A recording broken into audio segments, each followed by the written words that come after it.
Yes, yes, yes, yes. Hoy!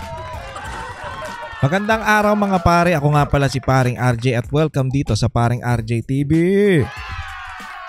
Kamusta?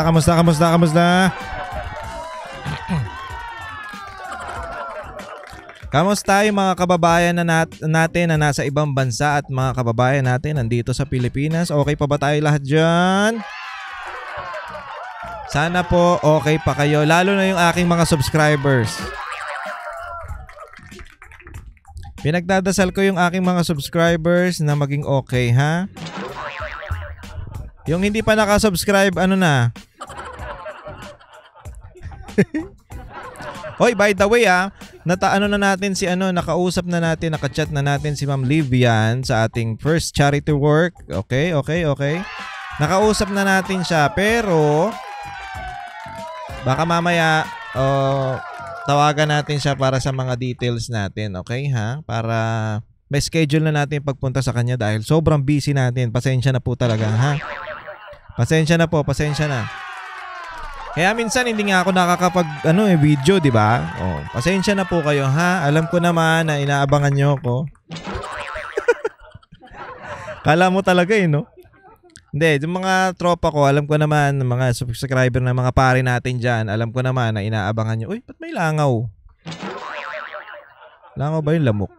Alam ko naman na inaabangan nyo tayo sa ating mga komentaryong wala namang kwenta daw. Sabi nung mga pakawala dyan. Alam ko, yung iba nga sumasagot din eh. Kayo binabanatan nyo. Alam nyo yung mga pakawala, hindi ko na kailangan ipagtanggol yung sarili ko dahil may mga pari ako diyan na mismong magko-comment sa mga katarantaduhan. Diba? Kung ayaw nyo dito, wag kayo dito, gumawa kayo ng vlog nyo, mga tanga. Punta-punta pa kayo dito eh. Anyway, bayad kasi ang mga yan, kaya syempre kailangan kumota. Ano kaya yun, no? Pagka okay lang, kwentuhan muna tayo konti Ano kaya yun yung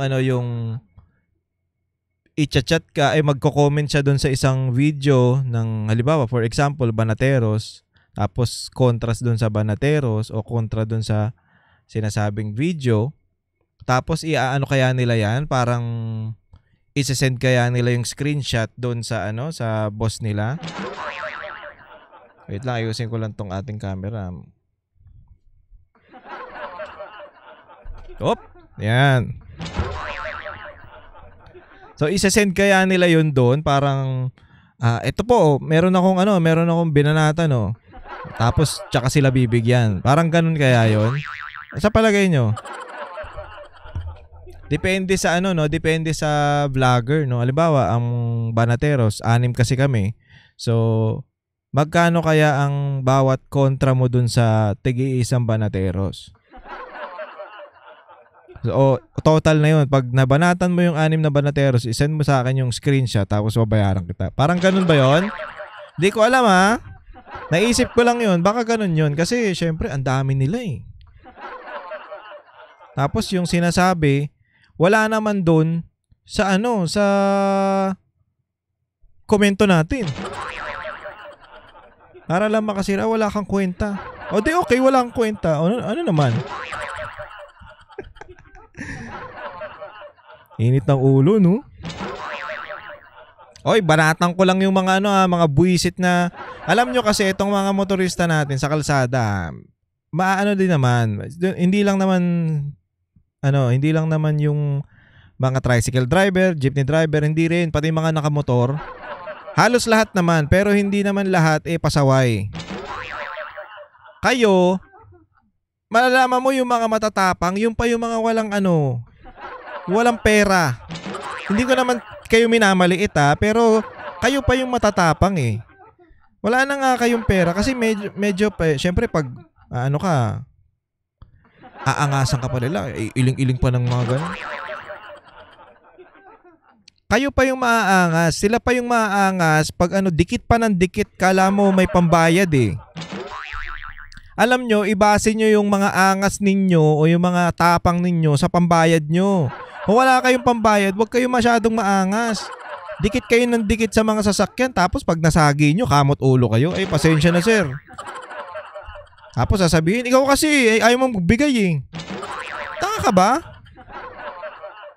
Yung nananahimik kang nagdadrive, tapos bigla kang sasagiin, okay lang kayo? Tapos pag pinagbayad mo, ay wala sir, pasensya na sir, mahirap lang ako. Wala akong pakialam, ikaw nakasagi eh. Kasi pag hindi, alam nyo, ang disiplina kasi, pag hindi nyo yan pag pinagbigyan nyo ng pinagbigyan yan, walang mangyayari. Kaya nga wala nangyayari dito sa bansa natin eh. 'Di ba? Okay lang naman magbigay. Halimbawa, unang offense, o 'di ba? O, sige, wala kang ganyan. O maliit lang naman 'yan. Kaya kung makipagkumbaba ka na tapos yung hindi mo sinasadya, 'di ba? Hindi, sila pa yung dikit ng dikit. Tapos pag nasagi ka, ay maangas pa. Ikaw kasi, ano ginagawa ko? Ikaw yung dikit ng dikit, tanga ka. O experience na ba kayo niyan mga pare? Alam ko na experience na ng iba to eh. So appear tayong lahat dyan. Diba yung maangas na kala mo eh, kanila yung kalsada, lalo yung mga e-bike. Ayaw magsitabi. Alam mo, kung may pera lang, sagasaan ko kayo lahat. Joke lang. Tapos yung mga ito pa isa, yung mga nakapark doon sa sa kalsada, mga walang hiya ba kayo? Bili-bili kayo ng sasakyan tapos wala kayong parking. Inyo ba yung kalsada? Hindi ko naman hindi ko naman kayo minamaliit pero bago kayo kasi bumili o magdesisyon sa mga bagay, isipin nyo muna. Bibili ako ng sasakyan, wala akong parking, nakaabala ako. Bagay, wala na kayong pakialam doon, basta kayo meron. Hindi tayo maasenso eh, di ba? Kung saan pinapark. Tapos pag nasagi mo, magagalit. Diyan pinark eh. Okay ka lang? Yung alam mo yung lalabas ka pa lang ng subdivision nyo, para ka na nakikipaglaban sa sa obstacle. Lalabas ka pa lang ng subdivision mo, pagod ka, nakakailag dun sa mga nakapark sa kalsada. Okay lang kayo? Hindi ko alam pero sasabihin nila pag anti-poor daw. Anong anti-poor? Wala kayong disiplina. Mga tanga. Unang-una, hindi nyo pag-aari ang kalsada, pag-aari yan ng gobyerno. Yung mga bangketa, okay. Okay lang sana kung kung nasa masasabi natin nasa private kayo. Malaki yung kalsada. Hindi maliit na nga yung kalsada. Park pa kayo ng park sa gilid. Alam nyo, may naiisip nga ako gusto kong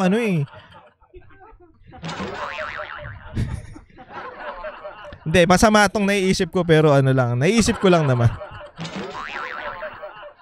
Alam nyo, gusto kong yung mga nakapark sa kalsada. Kwentuhan lang naman tayo konti Yung nakapark sa kalsada, gusto mong pagbabarilin yung gulong eh. Diba? Kasi wala eh. Alam mo, pinaalis na ng tapos after paalisin, balik na naman sila. Ano ba yan? Wala kung hindi nyo didisiplinahin o kung hindi makukuha sa disiplina yung mga yan, ewan ko, wala na mangyayari. Alam nyo, ang problema rin sa bansa natin, tayong mga Pilipino eh. Ang titigas ng ulo nyo kasi. Sabi na kasing wag Marcos pa rin kayo eh. Totoo naman Hindi ko naman hindi ko naman sinasabi na yung lahat na kukulit. Oo, syempre, yung iba dyan umamin na, okay na yon. Pero yung iba, Marcos na nga. Wag na mag-Marcos pa rin. Ano ba? Ano tayo ngayon? Damay-damay tayo. Sige, palakpakan. Damay-damay tayo lahat. Pati kami, dinamay nyo. Anyway, wala na tayong magagawa. At least sa mga umamin, maraming salamat. Pero dun sa mga nagmamatigas pa rin, bahala na kayo sa buhay nyo. Puti sana kung sila lang nahihirapan, hindi eh. O yan. Tapos, ang taas pa ng krimen. Ay, naku. Hindi mo na alam talaga. As eto pa. Yung Tiberos pa. O, yun lang naman yung bad trip ko ngayon. Yung mga maangas pa dyan, ibase nyo po yung angas nyo dun sa kaya nyong ipambayad dun sa magiging damage na gagawin nyo, ha? Yun lang naman, ha? Kasi kung wala kang pera, kung ang pera mo lang sa bulsa mo ipanggas mo, Eh bakit ka mag-aangas? Pag binusinahan ka pa, galit pa. Pag binusinahan mo, galit pa. Ang bagal mo, nasa gitna ka pa. Yun lang naman. Sana maintindihan nyo ako. Alam ko na, yung ibang mga pare natin, nagigets yan eh. Alam ko yan. Lalo na yung mga nagmamaneho. Tayo rin naman, tayo nagmamotor tayo, pero hindi tayo ganun ka yung aangasan mo ng ano. Sa traffic light nga, nakahinto na ako eh. Siyempre, naka-open pipe pag big bike eh, di ba? Pag naka-big bike ako, open pipe yan. Eh, biglang darating yung mga nakamiyo na yung mga scooter na maliliit na naka-open pipe. Bobombahan ka talaga niyan sa nagahan mo ng karera, bobombahan ka dyan sa stoplight. Ano ba to? Ganun ka na lang ba to? Bakit?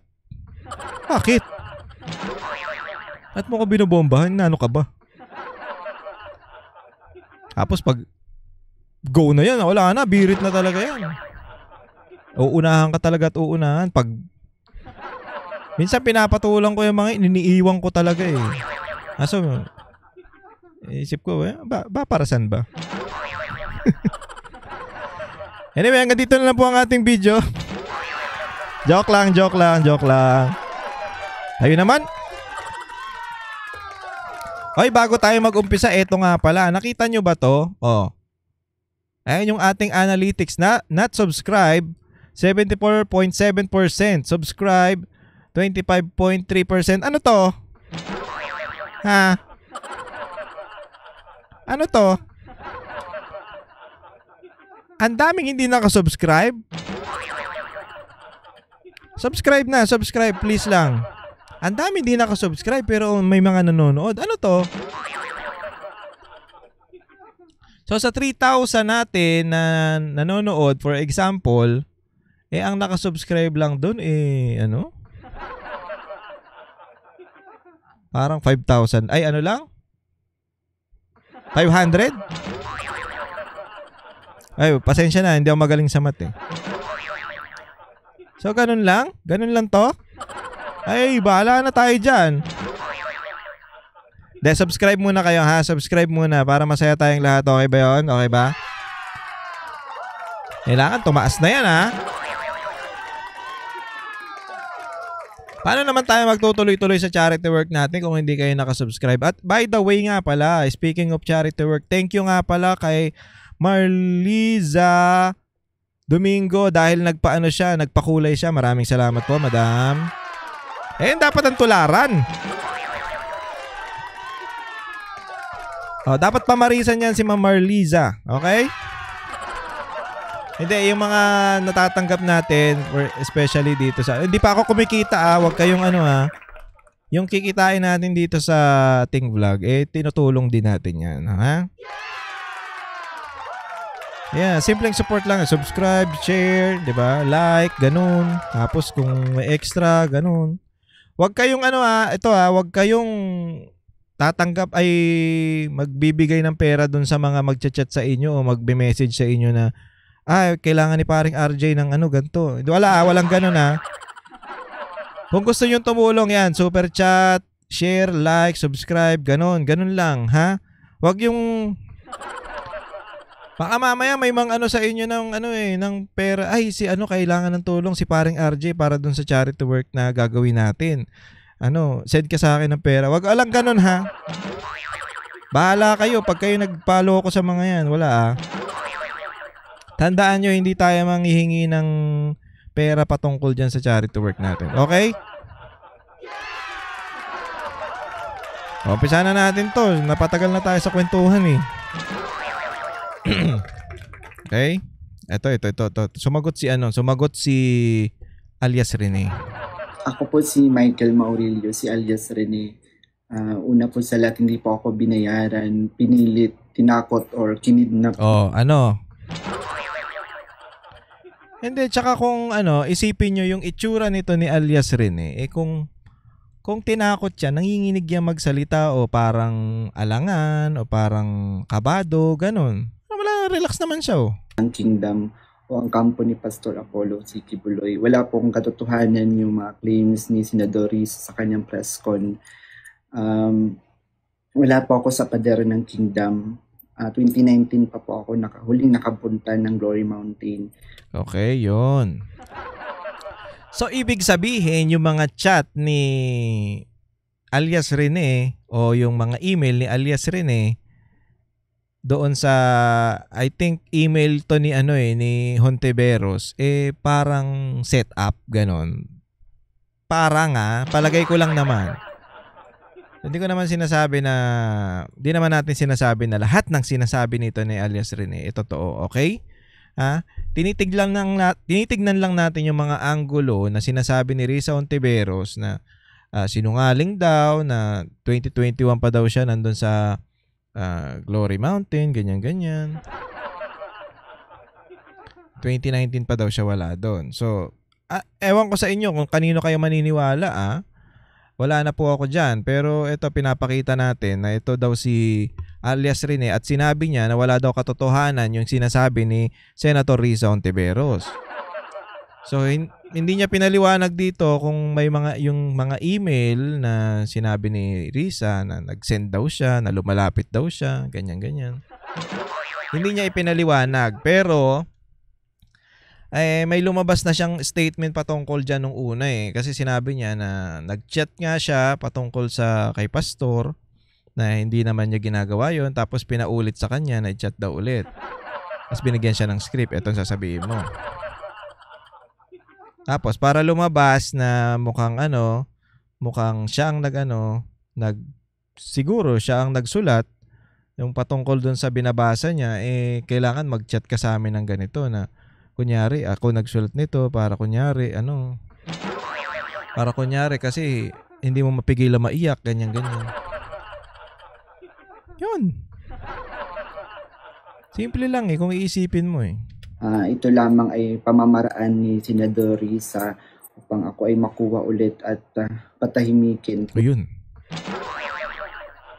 Ano kayang pagpapatahimik ang gagawin nila dito kaya? Hindi natin sinasabing maging baka patayin. Hindi natin sinasabi yan, okay? Pero sa palagay nyo, ano kayang pagpapatahimik ang gagawin nila dito kay alias Rene? Suhulin ng pera? Itatago? Ipapadala sa ibang bansa? O ibang pagpapatahimik ang gagawin? Hindi natin alam kung ano yung sinasabi niyang pagpapatahimik, pero ano sa palagay nyo? Mahirap na. Kaya sana, sir, mag-iingat ka, alias Rene. Alam nyo, hindi natin bad trip din tayo dito kasi doon sa mga binanggit niya. Pero hindi naman sinasabi natin na totoo lahat yun, okay?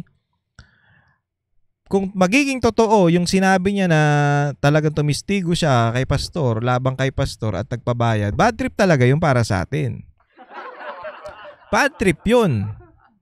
Diba? Siyempre, nababayaran ka ng pera. Pero ang maganda, kung totoo tong sinasabi niya at lumalabas siya at nagsisisi na siya sa sinasabi niya, maganda yun. Yun. At least, nagsisi. At least, siya, lumabas siya, nilabanan niya yung ginawa sa kanya. I mean, matapang siyang lumutang nang kahit walang takip yung mukha. Yun. Isa po akong lumabas upang sabihin yung katotohanan. Handa po akong maglabas ng mga ebidensya, kaukulang ebidensya, papatunay na si Senador Risa ang pasimuno sa mga paninira kay Pastor Apollo Kibuloy. Ay, pasimuno ka pala Ewan ko dito ewan ko kay... Basta ewan ko, hindi ko ma-explain kung sino ba ang paniniwalaan natin. Kasi kung iisipin nyo naman talaga, yung Kingdom of Jesus Christ, mga tao dyan, mga tahimik naman. Wala naman silang ginagawang masama. 'Di ba? Isipin nyo yun. Wala kang ginagawang masama, pero yung bahay mo ay nakapaligiran ng mga pulis. Pinasok ng mga pulis, binulabog kayo, merong mga armas yung mga pulis ayaw pang papasukin yung mga pagkain o mismong yung mga nakatira doon ayaw papasukin. Ano to? Sa tingin nyo matutuwa kayo doon? Diba? Tapos ang sabi ng ibang media, KOJC member attacks police. Hindi sila aatake dyan, hindi sila lalaban kung hindi nyo nananahimik yung mga tao dyan. Hinahanap nyo si pastor. Hindi naman nakapangalan kay pastor yung warrant, pati yung address. Doon pa lang labag na eh. Nilabag nyo na yung batas eh, mga animal kayo. Diba? Tingin nyo sinong matutuwa doon? Hindi ba kayo yung bahay mo, nananahimik ka, tapos pinuntahan ng mga pulis, tapos pinasok. Matutuwa ka ba doon? Wala ka namang ginagawa? Nananahimik kayo eh. Katanda po akong sa anumang mga legal na proseso. Yan. Senador Risa, hindi ako nag-text ng anuman sa'yo. Wag mo na akong gamitin sa mga kasinungalingan mo. Kaya nga nasusuka ako sa'yo. Titindigan ko yung mga sinabi ko sa video na ginawa ko. Kusang loob ko itong ginawa para... Wala daw text. Paano kaya yun? Ano yun?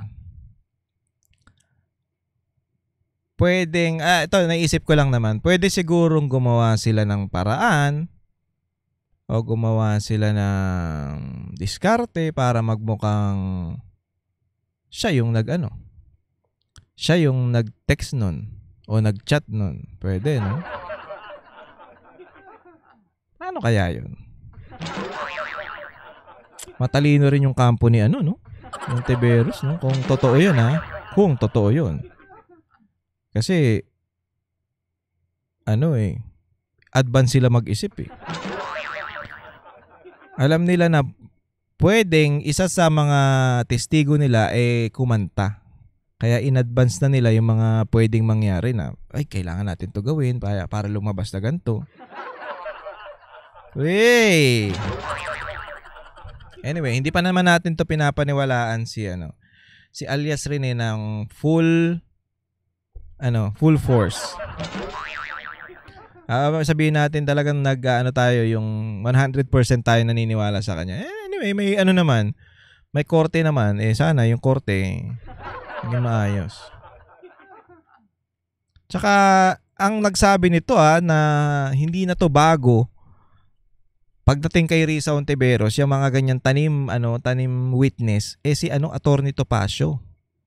Mismo siya nagsabi na hindi na to bago yung mga pattern ni Ontiveros na tanim witness. Dati niya nang ginagawa to. Si Attorney Topacio yan Huwag kayong... So, gumuho ang mga pangarap ni ate sa 2028. Ay, nako. Matahimik na yung konsensya ko. Okay. Ulitin ko po, hindi po ako binayaran, pinilit, kinidnap ng kingdom ang kampo ni Pastor Apollo Kibuloy. Okay. Yun Okay? So, ayun yung statement niya. Ayun yung sagot niya doon sa presko ni Ate Risa. Gusto daw patahimikin. Gusto daw siya patahimikin. Gusto daw siya makuha ulit para patahimikin. Hindi natin alam yung pagpapatahimik ba yun, paano? Paano siya patatahimikin kaya? Sa palagay, i-comment nyo nga dyan mga pare kung paano papatahimikin ni Risa Ontiveros itong si alias Rene. Yun ang pinaka tanong natin. Paano kaya patatahimikin, 'di ba? Kasi syempre nasira yung niya Nasira yung pangarap niya Gumaganda na yung pangarap ko Gumaganda na yung flow kasi nakapasok na yung dalawang dilawan Ibig sabihin meron pa kaming kunyari meron pa kaming pulso sa bayan, meron pa kaming power. So every next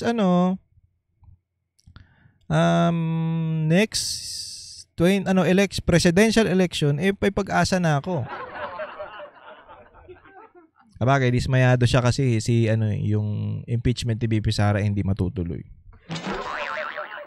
Diba? Sila yung mga nagtaas ng kamay doon, 5 lang sila. Taas kamay! Paglingon niya, 5 lang putya nakakausap ko dito ano? Alam ko ba okay tayo? Pagtaas niya ng kamay, hanap pa siya kakampi, 5 lang. Boom! Ano te? Alam mo kasi ito, ewan ko kung anong, hindi ko rin maintindihan kung anong galit nito sa mga Duterte. Bakit ganito to kagalit eh? Ay, pinahiya yata kasi ni ano to eh, ni BP Sara nung ano eh. Dung hearing sa Senate, tapos si Pangulong Duterte pinay. O yan, kaya galit na galit sila ngayon. Dahil napahiya sila. Eh, wala kayong magagawa. Mga Duterte yan, mga matatalino yan. Hindi nyo mapapaikot yan sa mga gusto nyo mangyari. O, diba? O, ayan. Sinong paniniwalaan natin mga pare? Pero ang pinakamalaking tanong dito, ano kayang gagawing paraan ni Risa Hontiveros para patahimikin itong si alias Rene? Ayan ang malaking tanong dyan. Sa palagay nyo, ano kayang gagawin na itong paraan para mapatahimik to? Kasi syempre, sira na siya ngayon. Ewan ko bala na kayo kung sinong gusto nyo paniwalaan. Pero hindi pa naman tayo 100% naniniwala kay alias Rene, okay? Hindi pa naman tayo 100%. Kumbaga ano lang to, pinag-uusapan natin kasi nga, si Risa Hontiveros daw, nagbayad. At hindi na daw bago to, sabi ni Atty. Topacio. So ngayon, kung meron kang gustong kasuhan, si Atty. Topacio, kasuhan mo. Kasi sabi niya, nagbabanta pa siya na dadaan namin to sa legal at yayariin namin yung mga nasa likod nito. Okay, sige. Sino kaya yung mga nasa likod niyan? Ewan ko sa'yo. Basta mga kababayan, mga pare, pag na-meet nyo yung mga member ng KOJC at nakapunta kayo dun sa mga lugar na sinasabi natin Glory Mountain. Anyway, hindi pa naman ako nakakapunta dyan sa Prayer Mountain tsaka sa Glory Mountain eh. Tama ba yung bagnet ko? Sorry. Pero yung mga nasa SMNI, kadalasan ng mga nandyan is KOJC member. So doon pa lang makikita mo na o mararamdaman mo na kung gaano kabubuti itong mga tao na to. At hindi sila mayabang ha. Hindi kagaya ng may ibang network yun. Maaangas porkit mga sikat. Pero itong mga to, pag talaga namang susuportahan ka, alalayan ka, sir, ganito gawin mo, ganyan. Okay, sige, ganito pala. Ganun.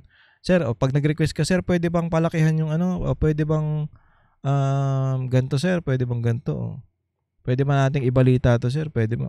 Walang problema sa kanila. Mababait yung tao dyan. Kaya nga, alam nyo, yung mga sinasabi nito ni Hontiveros patungkol dito sa KOJC, tsaka yung mga witness nila, medyo nakakapagtaka. Kasi hindi mo makikita sa mga tao na yon na ginagawa nila yon. Especially yung pinagbibintangan nila na nananampal ng member tuwing gabi? Gabi ba yon? Gabi-gabi nananampal lang member. Hindi mo makikita kasi na-meet ko na yun. Hindi, imposible. Tsaka magtataka ka, nandito sila sa Manila at nananampal daw ng member gabi-gabi dun sa Davao. O paano mangyayari yun? Doon pa lang, sablay na. At na-meet ko yung tao na yun, hindi naman siya ganun. Hindi, parang wala. Posible. Posible yung mga, kasi ma-aurahan mo na kagad pag nakita mo, ay ito ba yun? Ay, oo nga. Nararamdaman mo na yun hindi naman Masiyahin nga silang lahat dun Kaya magtataka ka dito sa mga binibintang sa KOJC. Kaya medyo parang mapapaisip ka rin na talagang merong may plano talaga tong mga to patungkol dyan sa Kasi ang daming ari-arian ng KOJC. Nako. Sasabihin pa ni Risa na nagbayad. Tigilan mo kami. Anyway mga pare, hanggang dito na lang po muna ang ating video. Kita-kits po ulit tayo next time. Maraming salamat sa pagsama sa akin. Ingat po kayong lahat and God bless you all. Para sa inyo po ito. Kami ang boses ng masa, hindi natatakot. Katotohanan lang, di kami nalulunod. Walang bahid ng sismis, lahat ay totoo. Kahit sino ka pa, pag mali ka babanatan ka. Walang pinipili kulay, wala kaming kinikilingan. Basta para sa bayan, kami lalaban. Pagdama palakpakan, pag mali banatan. Di matitinag, di matatakot, para sa bayan tuloy ang sigaw. Sa harap ng kamera, walang halong takot. Mga baluktot, lahat kayo'y tutumba.